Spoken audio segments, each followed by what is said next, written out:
We are live. Welcome to the Chicken Box. It's another beautiful day in the neighborhood. Won't you be our neighbor? Hi.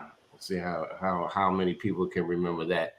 Good afternoon. I am Kevin Impeccable Peck, your co-host, and I never know what I'm going to say, so just smile with it. Okay, Courtney, how are you? You looking really vibrant today. How you feeling?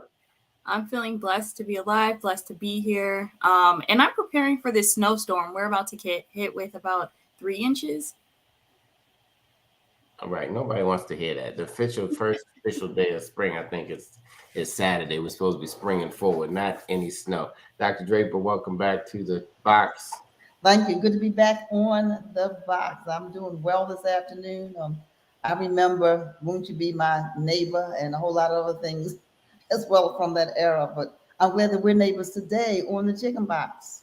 If you've never tuned in before, the chicken box is where you get on top of the box virtually and you speak your truth about whatever topic that we are dealing with. Today we're dealing with Black people versus social media. I know this show could go on for about 5 years with social media, but we're going to kind of get into some of the hot points and some of the things that's on our mind. And I just want to say, we're powered by the Afro American newspaper, DMV's oldest Black business, 130 years, headed to 131. Thanks to all of you. We've been informing, educating, and inspiring the African American, the Black community for 130 years. I say wow. I always say wow every time I see it. But we have some of our team. Wait a minute, Impeccable, before you go forward, there may be some people that don't. I found out people who live outside of DMV don't know what DMV is. So what's that? I forgot myself. No, DC, DC, DC. Maryland, and Virginia. I'm just playing. They just say it so much. It sounds like you're supposed to go get your license there. Yeah, right down at the DMV, right? Department of Motor Vehicles. It's the same kind of thing, right? But we're talking about Delaware, Maryland, and Washington. No, DC, Maryland, Virginia. Oh, all right. Well, welcome. Put in the chat where you're from if you're listening. Thank you everybody who's tuning in. Let's introduce our team. We have our Afro team today coming on board. I'll let Courtney introduce Alexis. Some to others. She's just the managing editor of the Afro. Welcome, Alexis, to the Chicken Box as we talk about Black people versus social media today. Good afternoon. It's a pleasure to be here with y'all. With y'all, where you from, Alexis? You just said with y'all. I did. I'm sorry. I'm an armed brat, Kevin, but I spent most of my childhood in South Carolina. So, yes. Okay, no, listen. Nothing wrong with y'all. I mean, y'all just means you from a different part of the country. So Yes, it's the same thing. You guys, y'all, Yep. whatever. I am from the South. Blessed to be from the South. Just a little country still, even though I've been in Baltimore so long. I think everybody family got somebody from the South in it. They do. And we like it. We like it. We like it. Welcome to the Chicken Box, Black people versus social media. And we will bring one more team member in. Aria, come on in to the conversation. We are here.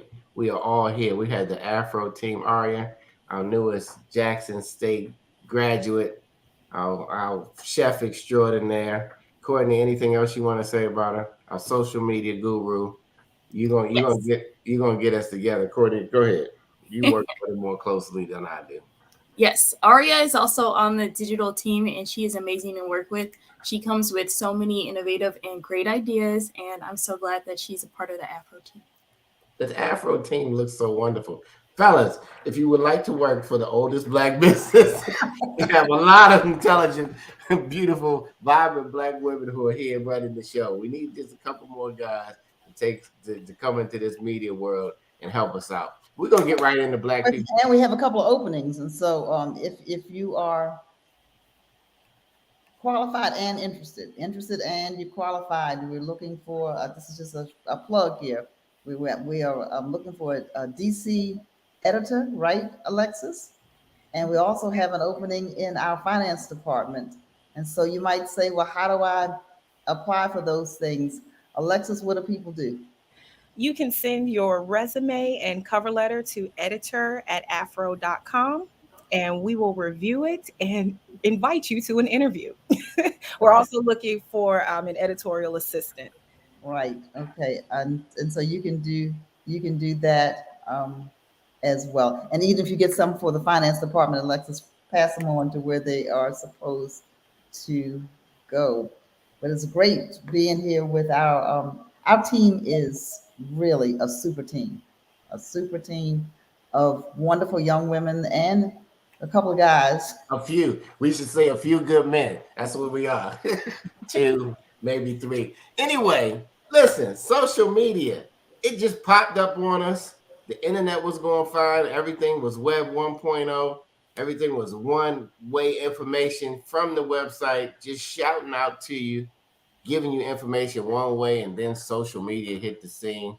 And all of a sudden, it was a two-way conversation, y'all. It is. It just popped on the scene, and a lot of people fought it and kicking and screaming. But eventually, everybody, almost everybody, kind of just got into it someplace, whether it's IG, Facebook, TikTok, Snapchat, all these other things have happened. So Aria, so you being on a digital team, what is the hottest social media trend right now? That's a very difficult question to answer. I know, I put it out there. I would say as of right now, and I feel like it's never not trending, but just I base a lot of things, especially considering the content I do, off of like what sounds are trending or like dances that people are doing and stuff like that. I think Beyonce, especially because as we've kind of talked about a bunch of times in meetings, her concert tickets, her Renaissance album, in spite of dropping in August, is still getting streamed. People are remixing it. Yeah, I think the Beyonce is really trendy right now. Well, for anybody who may not know, what is trending? Because you hear it, oh, so-and-so is trending. What does that mean? What does that really mean? To be trending means that like you're popular, you're hot, you're what is constantly in the mix. So like somebody goes on social media, they go on TV even, and they see it being talked about, they see it being covered, they're talking about the background of it, the origin, why is it grown to be so popular? What is the phenomenon, one might call it, even behind it, and then like people might talk about like where is it going forward. So if it's currently what's hot, is there a prediction that it's going to continue to be this for the next 2 weeks?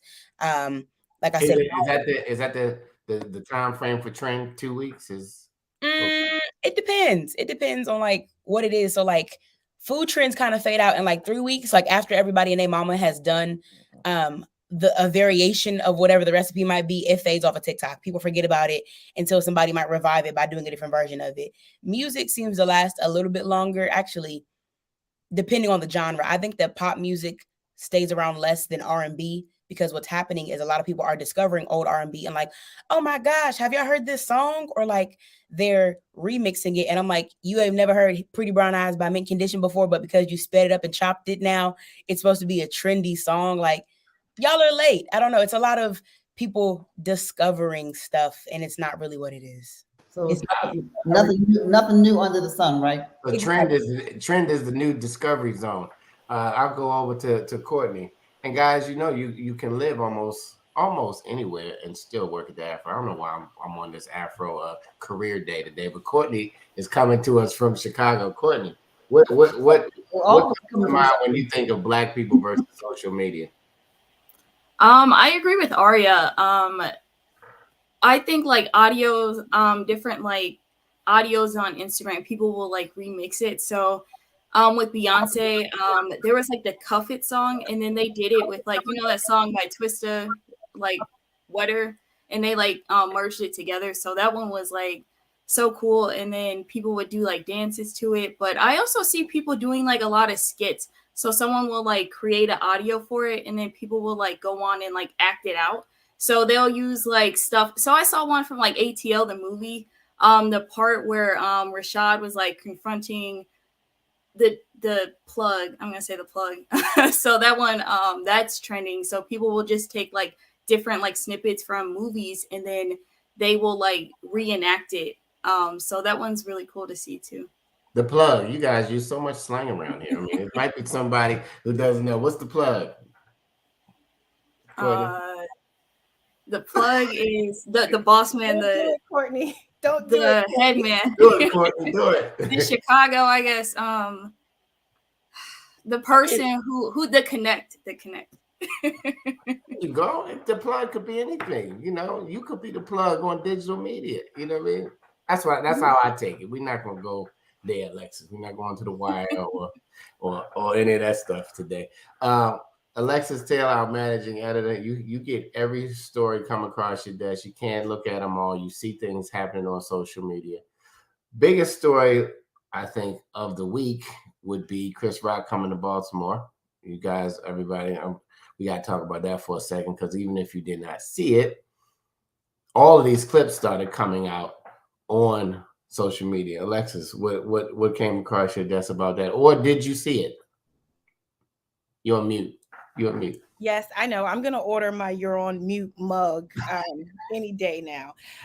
But yes, so I did get little snippets of what was coming out of Baltimore, where Chris Rock filmed his live Netflix show.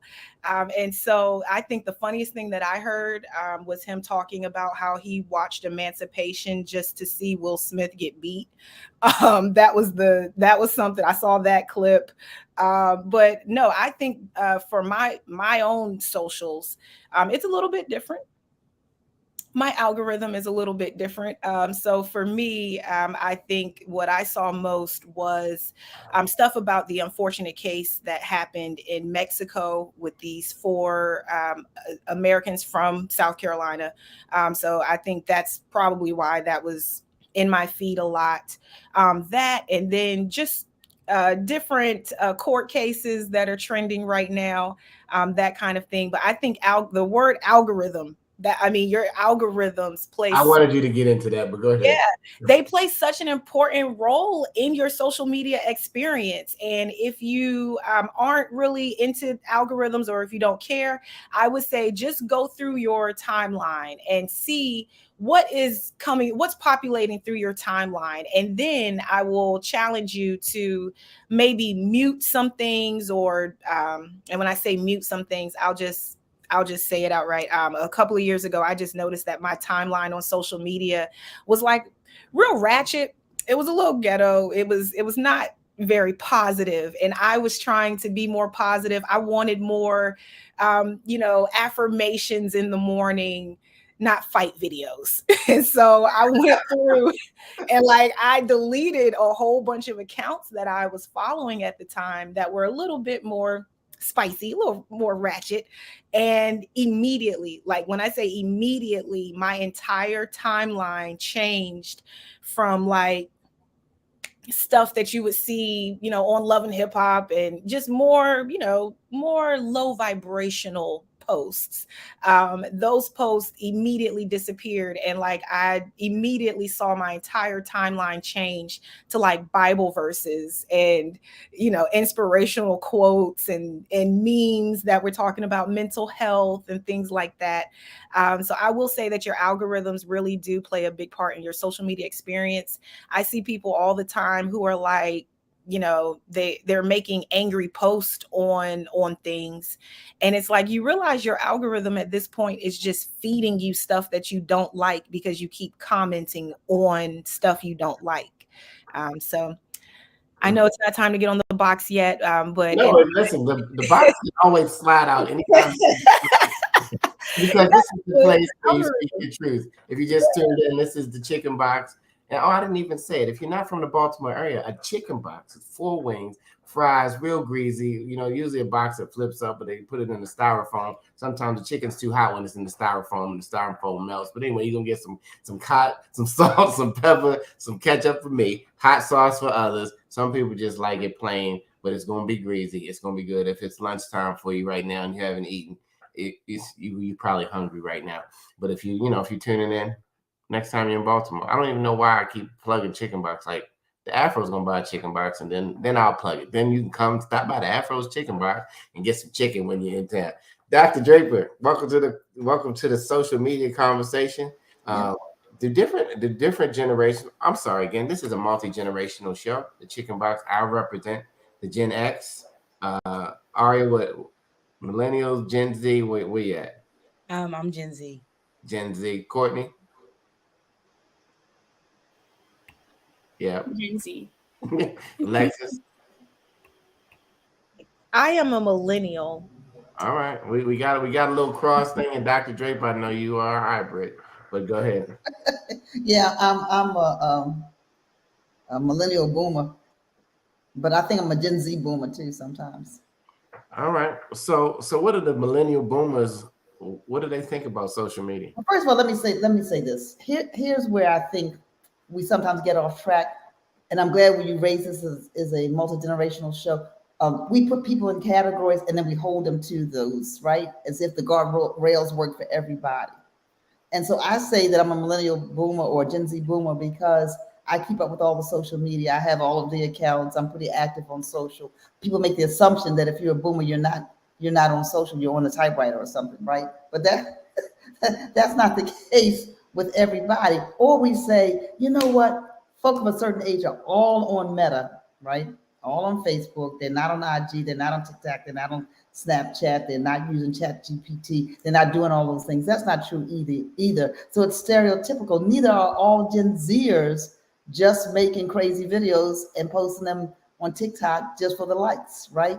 That's not who they are. So we are multi-generational, we're multifaceted, and we put folk in a box that doesn't always fit neatly. And so sometimes when you ask people what generation, you hear hesitation. So I think that just like every generation, I think that boomers are all over the place. Some don't bother with it at all, but some millennials don't bother with it at all, right? Look at Alexis's face, right? Some Gen Zers probably don't, right? But we are digital immigrants. That is a difference between a digital immigrant and a digital native. Most Gen Zers are digital natives. Millennials are kind of like a hybrid. If you watch even babies, as parents are pushing strollers down the street, they all have a device in their hand of some kind. And so a lot of Gen Zers, I mean, Aria and Courtney, you can tell me whether this was your experience. They had a phone, a computer, an iPad, something in their hands very, very young. Is that what you found?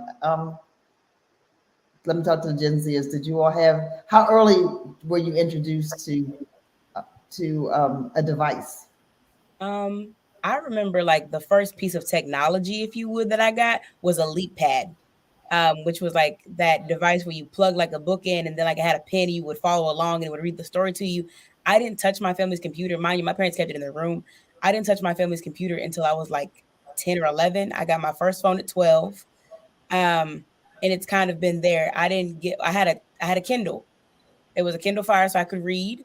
I didn't read on it a lot. I played a lot of games. I'll be honest about that. I got that at 12 as well. But like actual like big technology, like I didn't get I got a MacBook last year. I got an iPad when I graduated high school as like a gift for a speaking engagement I did. And even then, like if you want to talk phone quality, I had an Android up until 2 weeks before I graduated high school. So like the technology, although I was aware of it, the evolution into it and being up to date and like able to partake in all the tricks and stuff, that was very slow. It was very Android shot. Did you take a shot at the Android? Yeah, I saw Lenore, did you hear that about the Android? Anyway. Alexis, I think is Android-ish too. No, I got my iPhone back 3 weeks ago. Okay. All right. I just remember texting you, right, and it was green. It made me feel away. Anyway, it's only two. It seems like it's only two companies. That's a whole nother thing. One time we'll have a chicken box. Write that down, Taryn, our producer. Black people versus Android versus iPhone. Let's see. Right. How about Courtney? Courtney, when was your introduction to technology? I'll say, so I'm an older Gen Zer. I'm like 1 year off from being a millennial. So my family was kind of old school. So I do admit we had dial-up in like 2006. So it would make that like loud noise and it took forever to get on the internet. So I was introduced to like dial-up, and then we had the phones where you had to like plug it into the wall. And my other friends, they had like cell phones and stuff. And I'm explaining it to them like, oh yeah, we plugged the phone into the wall. They're like, what? So my family, they were kind of like late on the technology thing. So like Aria, I didn't get my first cell phone until I was like 13, but I would like sneak and use my mom's phone or my grandma's phone. And I didn't have my first laptop until like, I'm going to say high school. So with me, it was like a slow advancement into it, but I always found a way to like get on social media though. I had like social media profiles on like Facebook, and then over the years, like I had Snapchat, Instagram. So I pretty much did everything like later on. Okay, that's interesting. So, Alexis, I know you're a millennial. How about you? When did you get introduced to or have your first phone? Well, I got my first phone for what, like my 14th or 15th birthday. I do remember my family getting our first desktop. It was a Hewlett Packard, and we were in Texas at that time. So it was like 1998, 1999. We got a dial up and had to go through what, Bell South to connect or something. Yeah. So it was 98, 99 when we got our first computer in the house. I got my first cell phone when I was about 14 or 15. We won't say the year on that. But I think I am very blessed, like you said, Dr. Draper, that I did get a chance to experience both, the best of both worlds. I didn't grow up with a cell phone, glued to my hand. And so there are days where I'm like, I'm so sick of this phone. I'm so sick of people just being able to contact me whenever they want through text or whatever platform they want, because I do remember a time where it was house phones. If you weren't home, you left a message. I mean, you weren't as accessible 24/7. And now you are with social media. So yeah. I remember BlackBerry, but when the iPhone came out, I think in 2007, I was an early adapter, so I had the first iPhone. Impeccable. How about you? I know you didn't have a phone as a. Yeah, I think I came into the age, like I was going to college down in Morehouse with a typewriter. Then something called a word processor came out. And Whiteout was still around. And yeah, I was trying to find this this clip really quick. See if y'all can see this. Can you see it? The screen? Not yet. Hold on, let me try to add to the stream. How about now? All right. Yep, and we while we're pulling that up, if you were watching us by way of social media, come on and weigh it in the chat so we can just say hey to you. That's what I remember this sound. Can you hear it? Yep.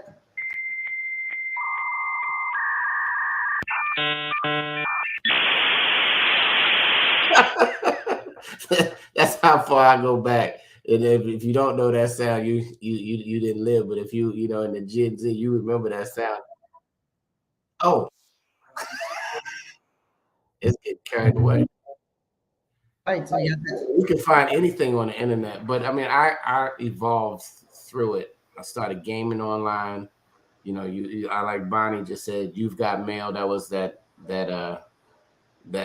thing about AOL back in the day, and we used to say it. Some people, when they tell you their website and they still say you've got mail, that's bananas.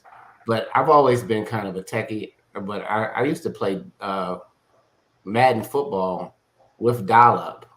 So that's how long I go back to. I started using technology more in gaming, and I think I was Tom's 198th friend.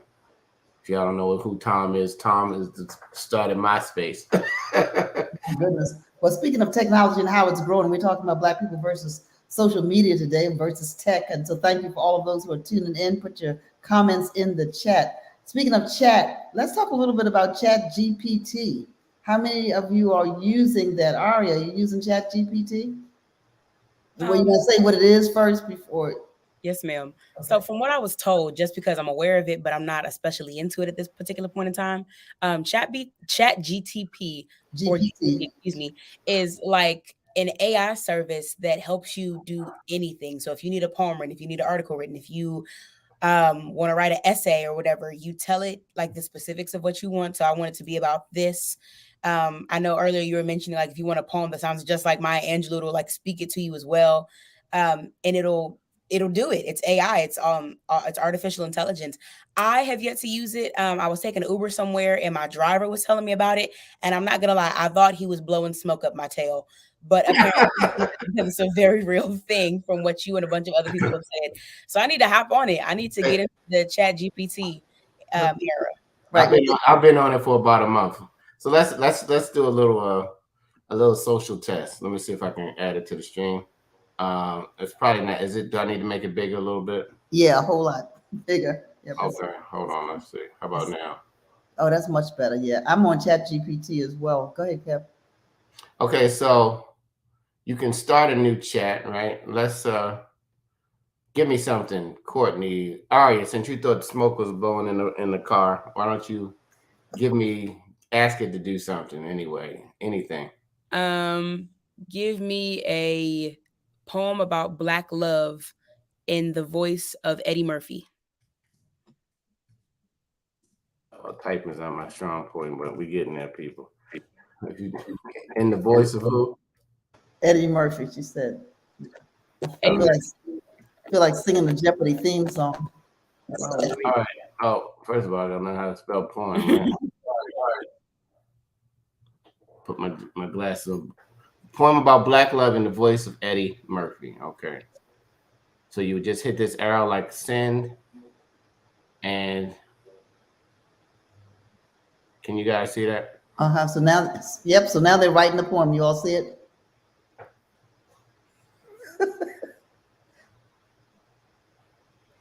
This is what they call AI, y'all. This is where technology is moving. It's here. They've been saying it was coming for a while. And that fast. There it is. And it's still going. And it had put an amen in it too. And so, yo, what's up? I'm Eddie Murphy, and I'm here to say, let's talk about Black love in a major way. We got a bond that's unbreakable, love that's strong and unshakable from the roots of Africa to the shores of the West. Our love endures and stands the test. Our history's been tough, but we've never given up. We've been through it all, from slavery to Jim Crow laws, but we held on tight to our love and let it never fall. This is crazy, right? No. Okay, no. Tell it to write an article on food desert. Hold on, look. Well, hold on. Suppose we didn't like the poem, y'all. Look, let's regenerate a response. We didn't like that one. Okay, do it again. Let's see. What? You can regenerate it. Black love is so strong and true, a bond that lasts a lifetime through. Two souls intertwined, hearts beating as one, a love that shines brighter than the sun. From the depths of the pain and strife comes love and brings joy to life. Anyway, are y'all getting this? Is this crazy? This is tricky. This is tricky. People are gonna start finessing. They're already finessing. Now the question is, will you be finessing? You know what I mean? Well, now there's another AI program for teachers to try to figure out if the paper that they got was really written by the student. But yeah, there's lots of plagiarizing software. Yep. So this Chat GPT is free, if you will, but it's based on volume. Hey, what's up, sir? Ask it to laugh like Eddie Murphy. I don't know, Steph, if it has the sounds yet, but it probably can. But will write it out. And thank you, everybody else who's tuning in right now. Let me put my glasses on. It has come time in my life that I now need glasses. Royalty, Craig, Delois, Bonnie, Jahobi, whoever else. Just put in the chat where you're from. Payne. We're talking about Chat GPT. We're talking about social media, but we kind of spent left to technology. But people are using this Chat GPT to make money on social media. They have some people are making money starting YouTube channels with Chat GPT. Like you said, Alexis, earlier about an algorithm. If you begin to go on YouTube or somewhere and you begin to watch certain types of videos, the algorithm will begin to filter the kind of videos that you are watching. So if you're watching some ratchet stuff, or if you're watching some inspirational stuff, or you're watching sports, or if you want to know how to cook, or you want to do shows on Black love, on couples, all of those algorithms will pop up. But this has been the hot topic in the AI world. And this, I think, was version 3. And I think that now version 4 may have just come out like a day or so ago. And we'll do one more question, and then we'll leave Chat GPT alone, and you can go get your own account on chat.openai. If you're wondering, chat.openai.com. And it's free. except for then you are in the queue with all the other traffic, and if they can't answer, they'll tell you that they can't do it. Or of course, you can subscribe and have priority to get your question answered. So Well, that's a poem. It saves it over here to the left, right? It saves both responses. It saves your first one and the second one that it generates. You can copy and paste it to a Word document and save it for another time. Okay, one more question. Who wants to give it? Alexis. It's already writing my food desert article, so I'll get. That's how you feel? That's how you feel? All right. It's already working away. Courtney, are you on ChatGPT? Not yet, but I'm going to sign up.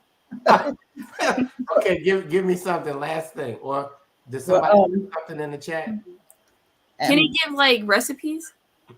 Yeah, they can do that. Okay, recipe for a German chocolate cake. Come on, Courtney. Well, so Taryn's asking I know how to spell recipe. Hold on. Taryn's asking what? She was asking for a 2-week meal plan. Right. But those are, things you can already Google. You could ask it things like making a business plan to start a real estate business, or you can ask it to write a speech on a particular topic. All right, well, let's write a 2-minute speech for.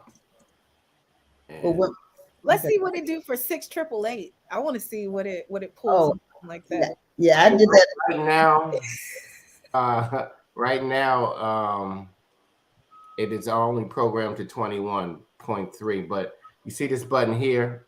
I found a plugin on Chrome that you can get web access, and then you can go beyond it. But I think the version 4 is going to go further. Right at 2 minutes before elementary school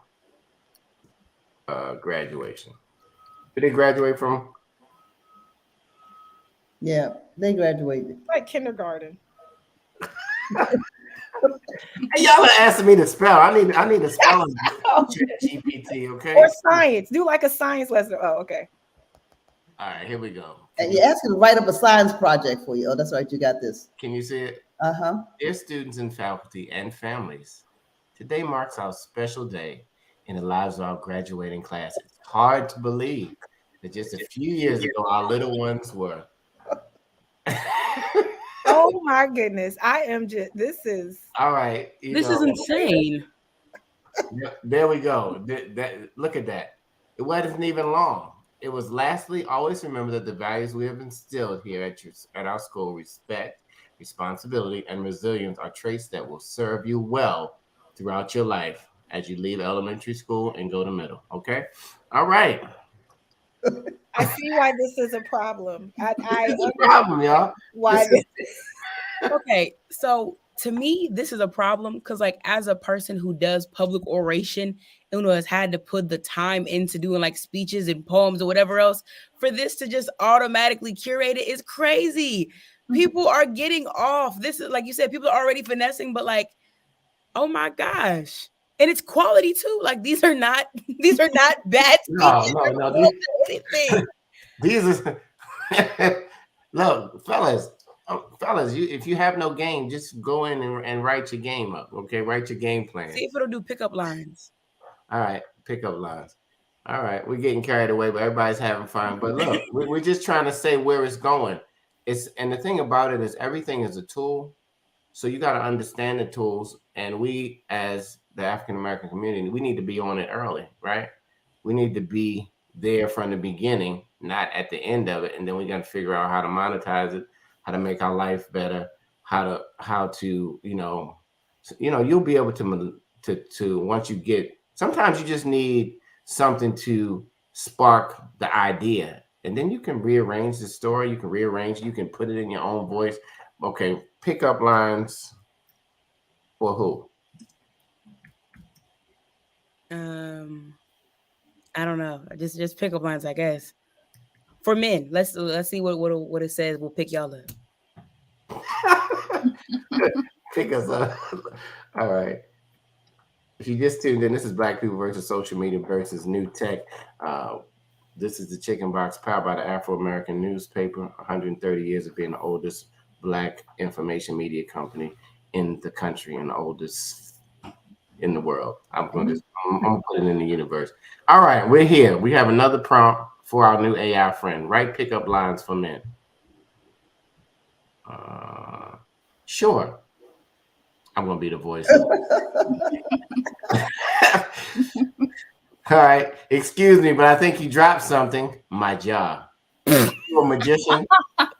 Because when I look at you, everyone else disappears. Oh, is your name Google? Because you've got everything I've been searching for. You must This be is tired hilarious. because you've been running through my mind all day. Do you have a map? I just got lost in your eyes. Okay. You must be a parking ticket because you've got a fine written all over you. You got fine, not a fine. You got fine. Right. Are you a camera? Because every time I look at you, I smile. I must be a snowflake because I fall for you. That was all right. Let's see what else. The internet is undefeated today. I wonder if any of our viewers have something that they'd like us to put in. Put it in the chat. Okay, yeah, I think one of our viewers did. He said, Craig Taylor said, "Don't give the secrets away." Believe me, some people are going to be still slow. Somebody said, "Ask it how our children will learn in the future." Using the service, okay. Yeah, I think it's going to impact, for one, how we research stuff. Like, we've already gotten so far away from research skills. Like I said, I'm a millennial, so I grew up looking at the cards in the library to find stuff. But now you don't have to research and you don't have to write. Like, this has blown my mind today. How will our children learn in the future? That's what it is, right? This does seem slightly enabling, which I don't know if that was the sentiment that the person who commented was implying in this, or if they were truly asking out of curiosity. But nonetheless, to the point that you were making, Alexis, like you said, I do think that this is going to take away from some detrimental skills regarding research and writing papers and etc. Comprehension, critical thinking skills. Like, critical thinking skills are already on the decline. Some children have been left behind despite their efforts. Right. And this ChatGPT can also write code. That's what their strong point is for those. Yes, writing code. For I like got my journalism degree for no reason. I'm about to become a computer scientist. Okay, here we go. How will our children learn in the future? And that was given by, who gave that question? I can't see right now. I'm not on that screen. But anyway, here we are. Personalized learning, virtual and augmented reality, gamification, online learning, collaborative learning, lifelong learning. Overall, the future of learning is likely to be more personalized, interactive, and technology-driven, with a greater emphasis on collaboration and lifelong learning. We'll go with the first one, Impeccable, what it says, number one. Go ahead, read it. Can you see it? It says personalized learning. With the advent of artificial intelligence and machine learning, education will become more personalized. The technology will enable teachers to create. So those are the positives of it. But there will be, I'm looking at Craig Talley, write code for a dog chasing a cat. But I guess my question is, once it writes the code for a dog chasing the cat, then it's gonna, like, if I went and put that code into a program, it would create that I don't want to say, that image, like it would create that video or something. It will create. Well, we're getting into some deep diving here now, but and then unless you're a code writer out there, if you've ever looked at a website and you want to see like the source or view, let's see. This would have been good when I had MySpace. Hey, this would have been good when I had to get somebody to write me a paper.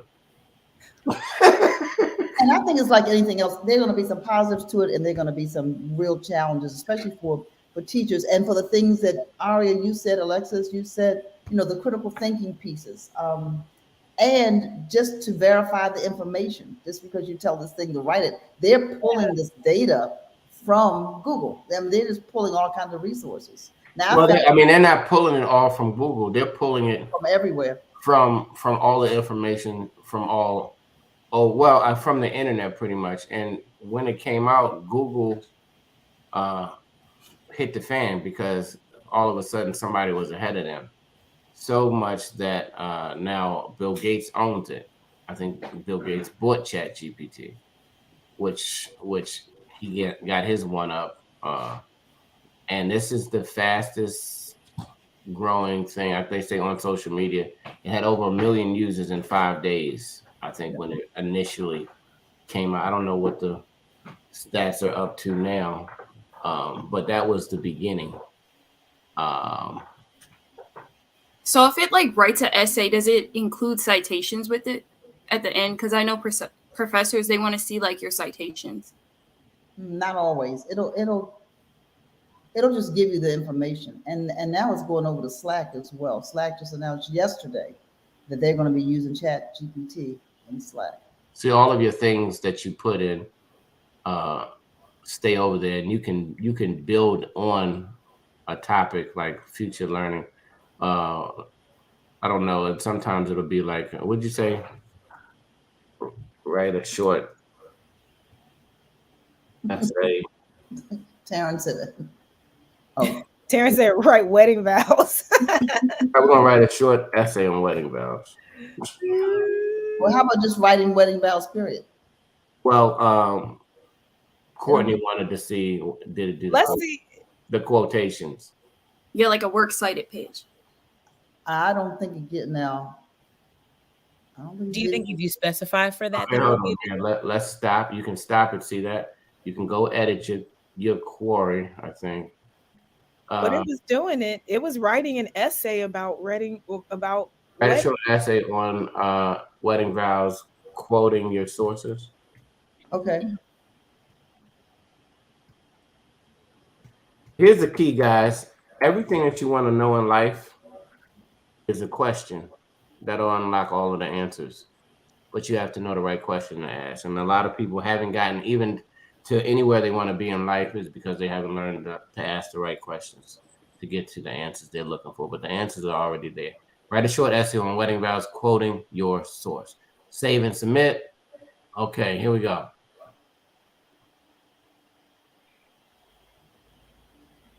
Okay. You can go to the bathroom and come back. Your work's done for the day. Oh, I guess But- my question.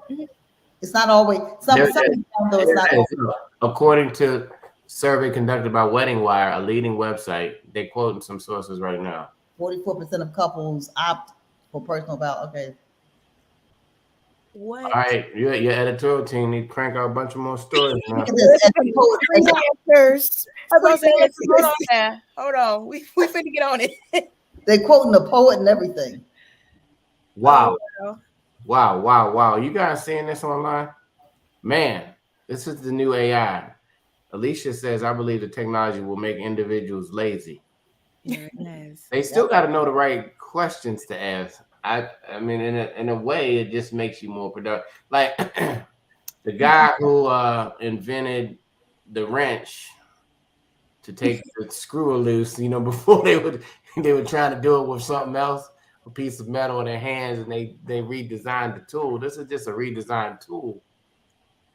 We could look at it any way you want, but I think sometimes the better the tools are, the better you are to get the job done. Do you guys agree? Chicken No. box. You don't agree? no. Wait a minute. I You do think. don't? I do think. Hold on. I'm just talking about in general, Alexis, in life. Oh, The better okay. your tools are, the better you can do the job, right? If I Yes. have to hammer in Yes. a nail and I don't have a hammer, I'm going to have I'm going to be looking for a piece of wood. I'm going to be looking for a rock. I'm going to be hurting my hand. I mean, it's something else. You need the tools. Now, these tools are the new tools that are available. Now, some people will use them. Some people won't use them. You still got to know how to read. Do you? Do you Yeah, really? right. I'm sure Read it to you. We're speaking aloud. I think that because Taryn had commented, she said people said Google will make us lazy. I think the difference between this and Google is like you had to have an idea of what it is you're looking into for Google. quite literally, if your teacher gives you a prompt saying write an essay about like Egypt versus like compare the Egyptian and like Greek empires or whatever, you have your subject line and it's going to write it for you. You don't need to know anything for this. You at least had to know what you're curious about to use Google or to use any search engine for that matter. I think that this is definitely going to make people lazy. Well, it said the same thing when Google first came out. It was the exact same conversation. The conversation was absolutely the same. Now, if you weren't there when it originally started and you just grew up using it, then you just assumed that it was like that. We're at the beginning of AI, right? We're at the beginning of the use for people who are more than just in technology and behind the scenes. Who knows? The internet was used by the government for years before they allowed the public. So we don't know how long this has been actually probably going on. But you're gonna have the choice to use it. I know if I had the choice, I would go right here and at least get started, and the thing that you will have to learn, and even when you go on YouTube, what I've seen is you have to know how to ask the questions, and you have to know how to give it to certain prompts. Because one of the biggest things, I was watching a video the other day, it would say like act like something, you know what I mean? It would say like act like a web developer. Okay. Well, I do think we got it. We got it. Act like a web. Okay.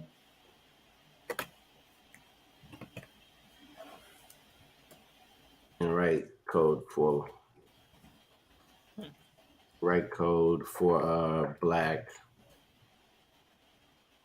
I'm interested in seeing how publications will use this and how they will label those stories. I mean, you'd obviously have to fact check everything in it, but I think it would be a bit unethical to publish something that was written by AI, especially without saying like this was written by AI. I don't know. I have so many questions now. We're not gonna get them answered, but look, I'm telling you, its strong point is writing code. If you ever seen code as an AI language model, I can provide a sample code for a simple web page for a Black Love website. Please note that this is a sample.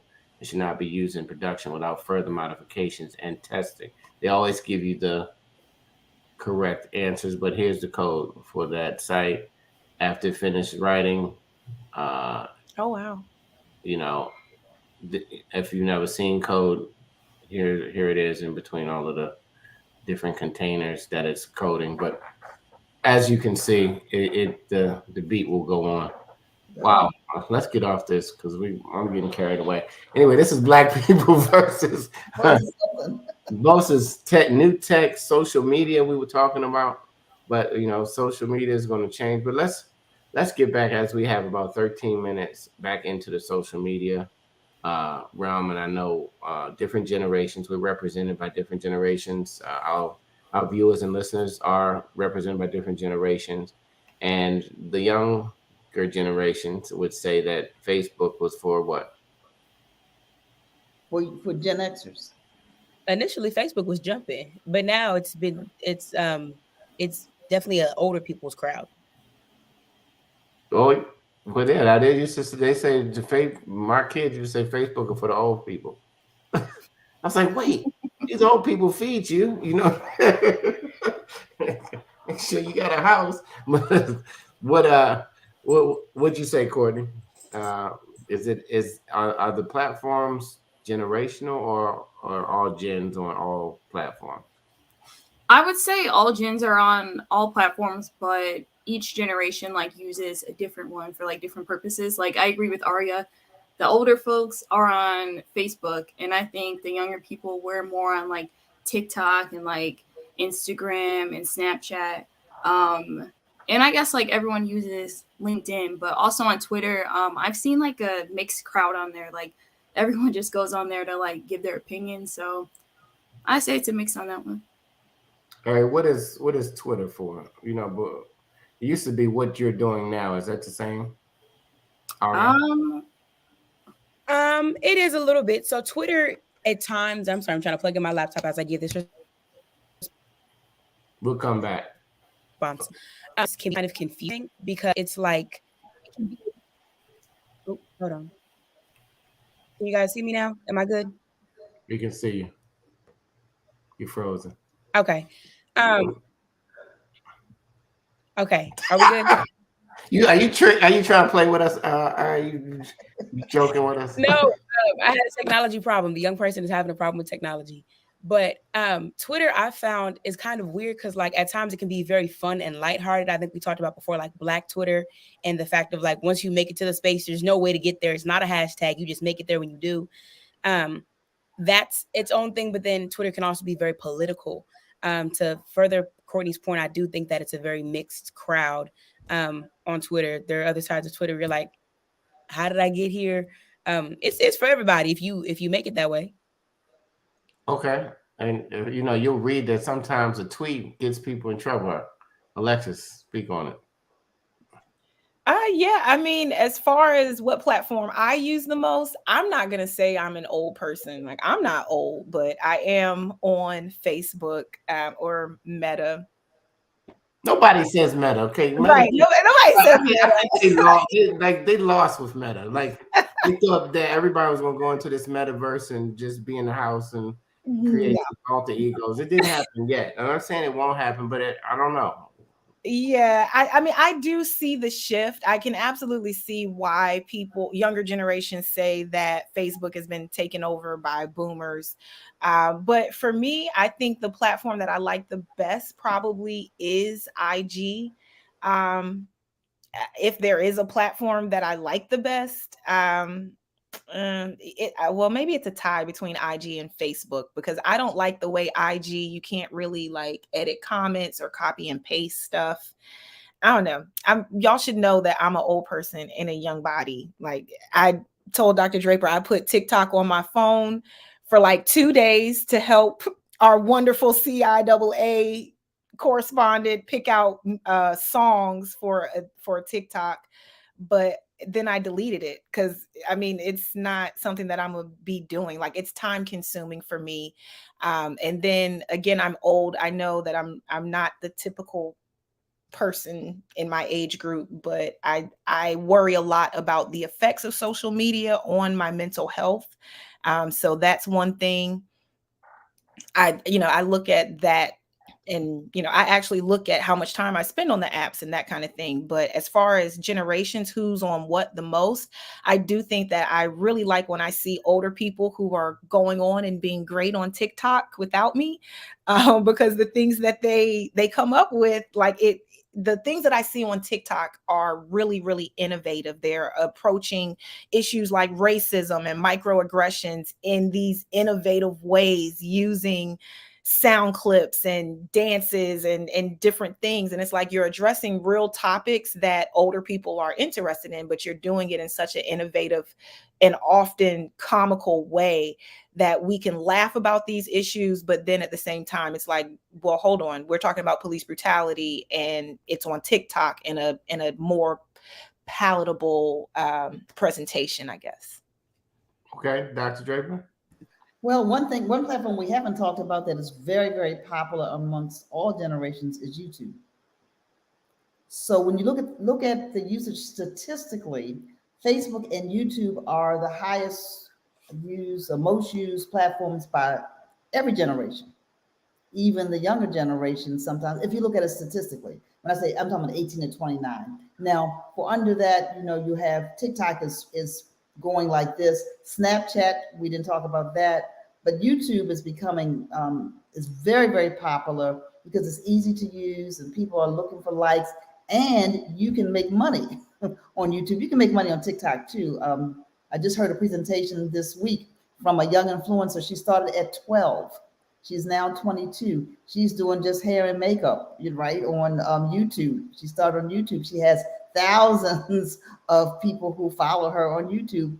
And brands started to notice, and so now she's promoting brands, and so she's making big bucks doing that. And so that's another way that those platforms are growing, is for use, for commercial use, for people who want to be on stage, if you will, and have something to do, to sell rather. I mean, if you look at Aria on our cooking show, she has a following. Aria, you also on YouTube That's why I watch you up on Facebook. But are you also? No, ma'am. So with you guys, we have not made that expansion to YouTube yet. And I was actually going to further that point in noting that YouTube is very useful, and I definitely think that it still has a large following. But because of Instagram, and I want to say Facebook allows the same thing, they'll let you do reels up to I don't know how long. Like they can be ridiculously long. And so that need to go to YouTube when you can get the short videos on Instagram, the long form media, they do seem to be competing. But no, we haven't expanded to YouTube yet. Right. Okay. And the influencer that I'm talking about, she said that you can do a 10-minute video on TikTok. And depending on your subject, people will sit there and watch it. Everybody thinks it has to be 8 seconds because of the attention span not being long, but you can do something longer if it's interesting. So news sites, Alexis, are finding creative ways to get their stories out through TikTok. And like you said, some serious issues as well. So for me personally, no, I am on Twitter, LinkedIn, not so much Facebook. I might scroll through Facebook. I don't post a whole lot on Facebook. First of all, I don't have the time to be doing all the posting, but I'm looking at a lot of stuff. Now that Chat GPT, that could hook me for a little while, just to see how that thing works. But that probably will wear off. And I think you have to. We didn't talk about this, but I think you have to monitor and limit your. I have to monitor and limit my social media time, because you can spend time just scrolling and scrolling and scrolling, and before you know it, an hour's gone, 2 hours are gone. So I try to be really mindful of how I want to use my time. We got 4 minutes left. This has been the Afro versus social media versus new tech versus with our Afro team. We have our digital team. We have our managing editor in Baltimore. We have our CEO, and you have your tech guy, me, all in one wonderful space. This is the Afro News team. You may not have met us all before, but we're glad to meet you. We're just sharing our thoughts on social media and some of the new technology that's popping up. You have to look at the new tools coming out, and we have to keep our community on the forefront of technology. I'm thinking about it, tech for seniors, a series, because our seniors a lot of time, I always say, are home and lonely, but it's a whole world out there that they can connect with if they would just begin to play games on social, on some other things. But we're going to go around and get on the box because it's time. That's right. Visit us on afro.com, guys. We have been here for 130 years. For less than $2, I don't know why I plug Uber Eats all up, but less than $2 Uber Eats, you can have a digital subscription, and you can support a Black-owned business with your money, because businesses need money, but we're going to continue to give you the information that you need to be a better community, to be informed, inspired, and educated as we push this media company into the future. So we're going to go around real quick. Courtney, you're on the box. Anything you want to just share how you feel about today's conversation, social media? Courtney, you look little. You look like you down. Yeah, my chair is like small today. But thank you, Aria and Alexis, for joining us today. I love when you guys come on the box with us. I just wanted to reiterate what Alexis and Dr. Draper said about limiting your time and making sure that you take care of your mental and emotional health while you're on social media, because we can see things that it could just offset your natural aura, your vibe. So just make sure that you limit what you're watching and clean up your timeline. I had to do the same thing because I was following Shade Room and Justin LA Boy, and I'm no, I need to take this off. So we just have to be mindful of what we're consuming, because that can subconsciously affect your mind. Absolutely. Clean up your timeline. Boy, you wonder why these things are happening early in the morning. I had made a pact that I didn't want to look at my phone, text, or email before I spent my meditative time in the morning. Alexis, you're on the box. Come to me. Yeah, I think that Black people, when it comes to social media, it's a double-edged sword. I think during the pandemic, social media became something that kept us connected. It filled up our day when we were in quarantine. It was a way for us to get information about what was happening and misinformation about what was happening. But when it comes to social media, I would say while I'm on the box, please, can we leave this trend of recording ourselves, watching videos? Like, I don't understand what's happening. And it's like, when is this going to stop? Because now I'm seeing people and they're in the screen, but they're watching a video of someone else watching a video. Like, it's like, what's happening? Please, can we leave that in 2022? Also, I would say, please watch The Social Dilemma on Netflix. My writers know I don't really like to even acknowledge that other publications exist, but Netflix did a really good job.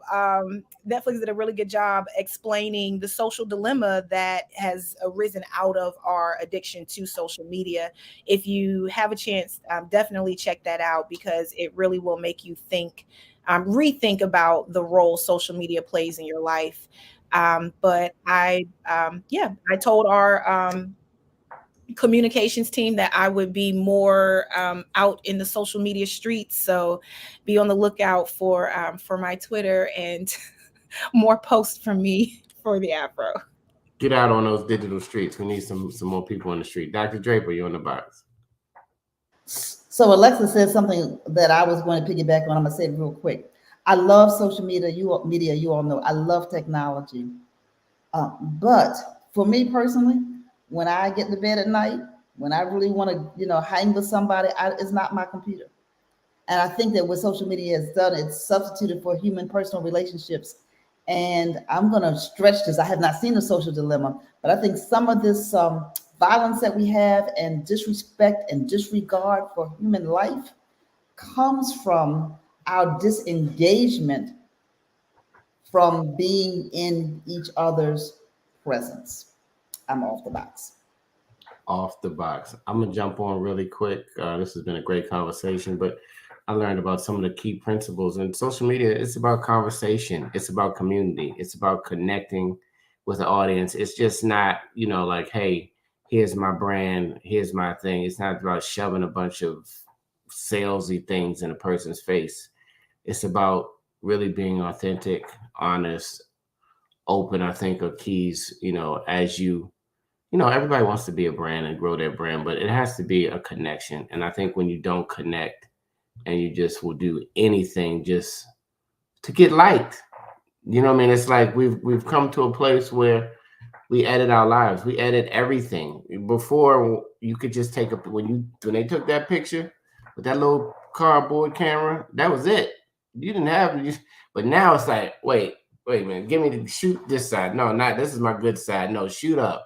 No, don't shoot down, because I have a triple chin. It's just, everything is just edited, and then it's so unauthentic to a point, but it's also to a point of we want to like, the thing you think is going to get a lot of likes didn't get a like, and the thing you didn't think you were going to get. Anyway, I'm about to be off the box. Here's the last thing. We talked about Beyonce, and sometimes you can't get out the media, but she did just show her butt. Y'all saw that, right? Okay. Anyway, for those who didn't see it, it was on what's the guy's name? Dr. Somebody. He had a picture of it on IG the other day. I'm like, I said, what else is going on? Anyway, they say you get more likes showing your butt than being educated on. Guys, don't show your butt. All right. Just develop a better skill and then add value. You don't have to show your butt just to get likes. Then I'm off the box. Aria, I'm gonna close with you. I think that social media is an amazing invention, but unfortunately, it, like a lot of things, and as Alexa has noted, it's a double-edged sword. I think that it's giving people an opportunity to look at media and news a new way. It's allowing people to become exposed to opportunities or to a whole new audience that they may have never had prior to. But I also think that to the Black community specifically, it is kind of being our demise. I am begging y'all, please stop posting fights. Please stop using it as a ranting space. I do not care to hear about your family drama, especially when putting it on social media is not going to resolve it. I don't want to see you selling fish plates when I can see dirty socks and baby diapers in the background on Facebook. I feel like social media has so much potential, but unfortunately, because of the way the Black culture can be set up at times, and it's just who we are, and I love us for who we are, it just becomes so ratchet. And I that word is kind of iffy to use, but it's honest. It's real. Ratchet is real. But yeah, I also further the point, or Dr. Draper's point of, you know, the disregard for human life. I think that social media has caused us to kind of get like a misconception of what is actually going on in the world, what's acceptable, what people are going through, what people's lives are like. All we see is what they want us to see, or better yet, the image that they put out there. We need to be more in touch with what's going on. Social media is a great way to share things, but unfortunately, everything isn't true. So being in tune with what's actually going on around you, you know, the people in front of you, the folks that you can physically touch and see and smell, will help us significantly get a better grasp on what social media is doing to us. Absolutely. And stop taking selfies like this, old people. Right. And I know this is bad, but look, guys, I just told you, you don't have to do this. All right. Right. She did that. Beyonce put on a thing and showed the thongs. And why? You know, like, why, Queen B? You trying to sell those 9,000 tickets? Just answer me. Why? Why? But anyway, I'm off the box. That's another box. We should have another box on that. Right. Or stop Not showing, on her, but stop on showing the- your butt. Okay. And guys, stop taking your shirts off. Don't tag me in any shirts off video. Post. It's against social rules. All right. Don't FaceTime me either, guys. That's a social technology thing, unless you're my dad. All right. Tag him, tag me. Attack me. I'm here for it. Bring it. All right. This has been another wonderful day. Thank you. This is the Afro News Team. This is the Black Media Authority, over 130 years of just doing the thing. All right. So until next time, God willing, follow us. Like us. We want to be liked too, okay? We do want to be liked. Like us. And then the reason I say like us is because we need to get into the digital advertising dollars.